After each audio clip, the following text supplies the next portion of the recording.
You're listening to the Cyberwire Network, powered by N2K.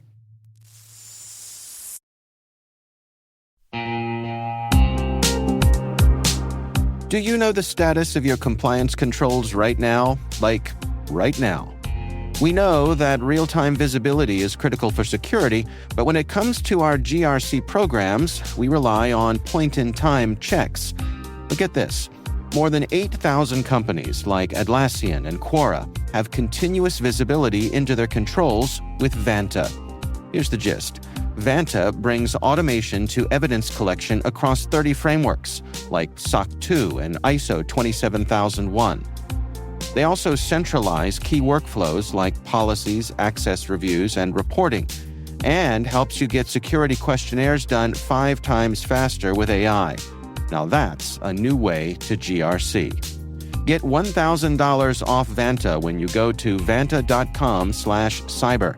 That's vanta.com/cyber for $1,000 off.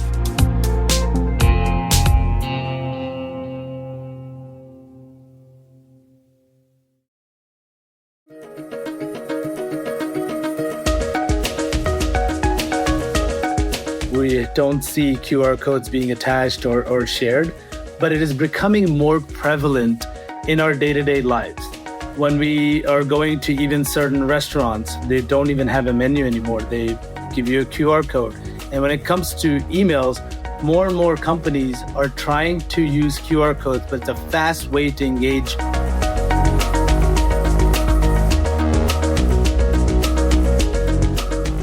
That's Adam Khan, VP of Security Operations at Barracuda. The research we're discussing today is titled The Evolving Use of QR Codes in Phishing Attacks.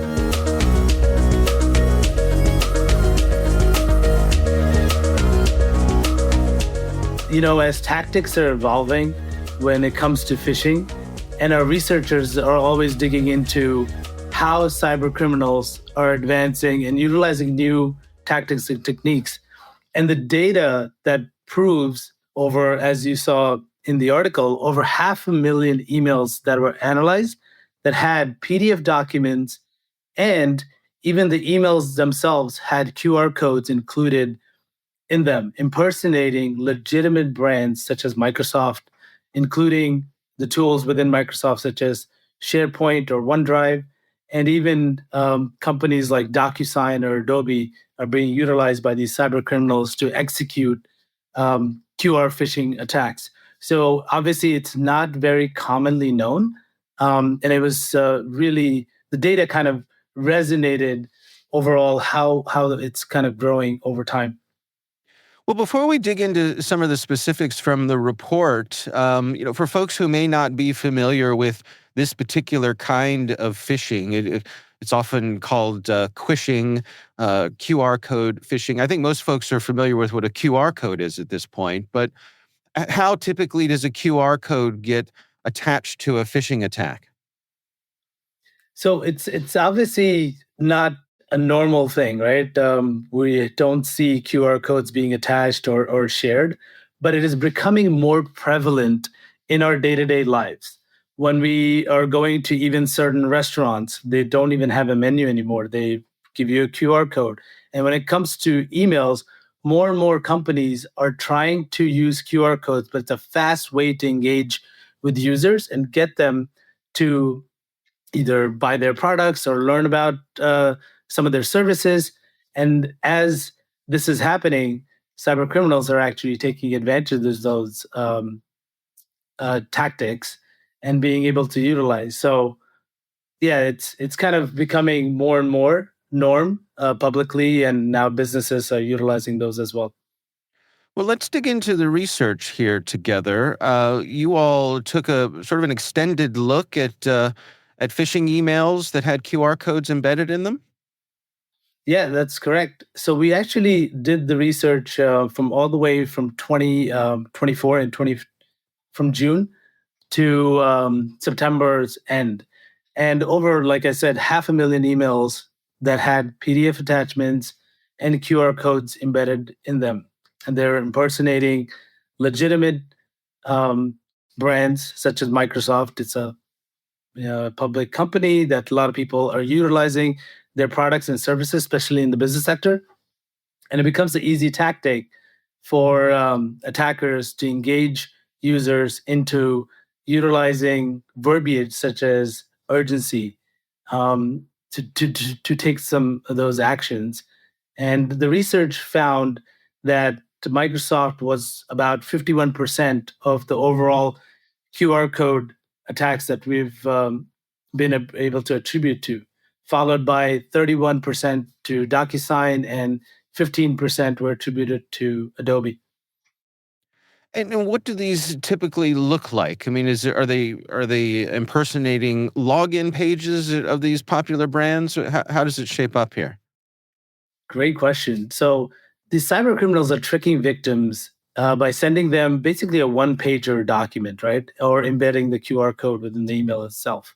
They're asking users to verify their accounts or reactivate their MFA or review or document via DocuSign or Adobe. And the way it looks like, you will have a message from the attacker, and this could be a spoofed email that they could do.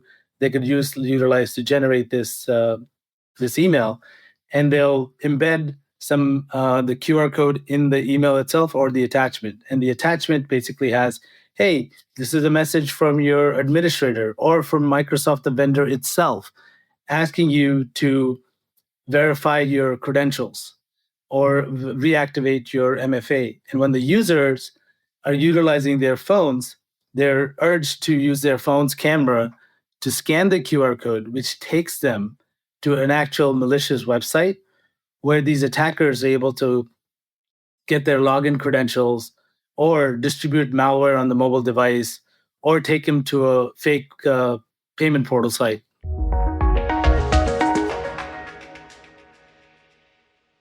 We'll be right back.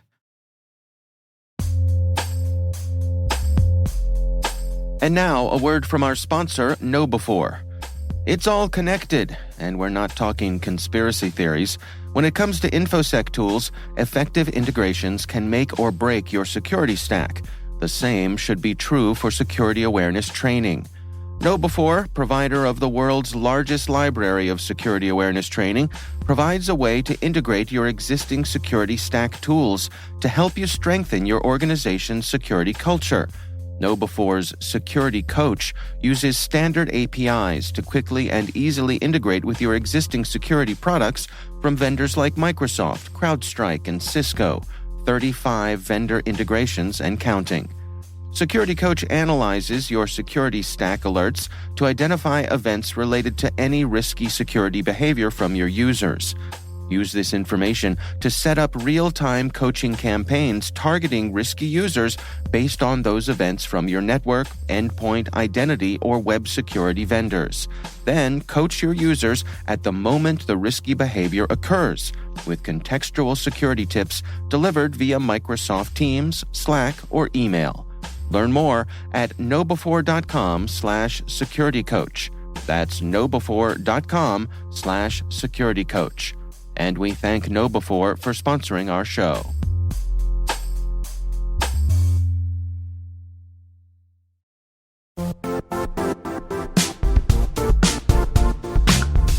The IT world used to be simpler. You only had to secure and manage environments that you controlled. Then came new technologies and new ways to work. Now, employees, apps, and networks are everywhere. This means poor visibility, security gaps, and added risk. That's why Cloudflare created the first-ever connectivity cloud.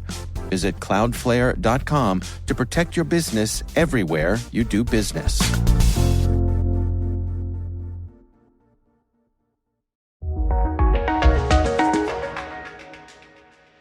You know, it's interesting when I think about the evolution of some of these attacks. You know, we've said for years, never click the links. And I think we would give folks advice that, if there's a link in an email or something like that, hover over that link so you can see what the actual URL is beneath the text of the link. But it seems to me that in some ways, QR codes kind of short circuit that kind of scrutiny. Absolutely, yeah. It's bypassing the whole, concept of embedding URLs inside, you know, some sort of image. You actually have an image, which is the QR code, which is taking you to another site. So it becomes very tricky for users to kind of being able to see, okay, this is a phishing email, or this is something that's malicious, and I shouldn't engage with it. So yeah, it's definitely a new tactic, and it's very clever that these cyber criminals are utilizing. Does using QR codes make it easier for these messages to bypass, say, spam filters? To a certain extent, it does, right? Spam filters are basically looking at certain content on and certain URLs and certain domains. But like when you look at advanced email protection software, and then that's actually utilizing AI to do image recognition. When it sees images such as QR codes, it's able to block them before it reaches the user's email. So, what are your recommendations then? I mean, based on the information you all have gathered here, how should folks go about best protecting themselves? So I think there's a couple of things users need to look at, right? So one of the first things is look at unexpected emails, like receiving an email with a QR code from an unfamiliar email address, especially if it contains unsolicited attachment and link, is a red flag, right? You're getting it from an untrusted source, let's say. Getting it from a source that you're not familiar with is another one. Promotion offers is another big thing. I know it's very tempting, some of these QR codes that are being sent, and the offers seem to be too good to be true, and they're often presented with a QR code to trap the user. And there's, again, some suspicious messages that could be sent where they're asking you to take immediate action and payment. I think these all kind of fall into the user awareness and training category. So making sure the users understand what QR code phishing is, what type of tactics are utilized, and how to go about protecting against those is key.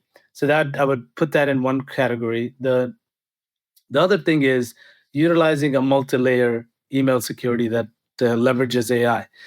These tactics are so advanced, and like you mentioned, spam filters only are going after certain domains and certain artifacts within the email. But when you have images, and AI is, as we've seen, is really good at analyzing these images, being able to decipher between a legitimate one and a malicious one.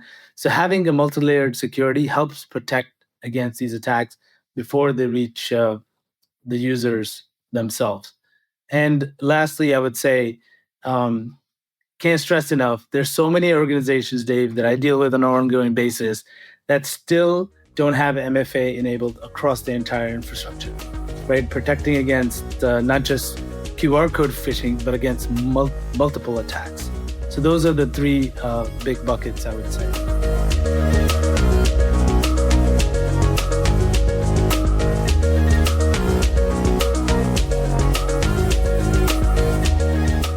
Our thanks to Adam Kahn from Barracuda for joining us. The research is titled The Evolving Use of QR Codes in Phishing Attacks. We'll have a link in the show notes. That's Research Saturday, brought to you by N2K Cyberwire. We'd love to know what you think of this podcast. Your feedback ensures we deliver the insights that keep you a step ahead in the rapidly changing world of cybersecurity. If you like our show, please share a rating and review in your favorite podcast app. Please also fill out the survey in the show notes or send an email to cyberwire@n2k.com. We're privileged that N2K Cyberwire is part of the daily routine of the most influential leaders and operators in the public and private sector, from the Fortune 500 to many of the world's preeminent intelligence and law enforcement agencies.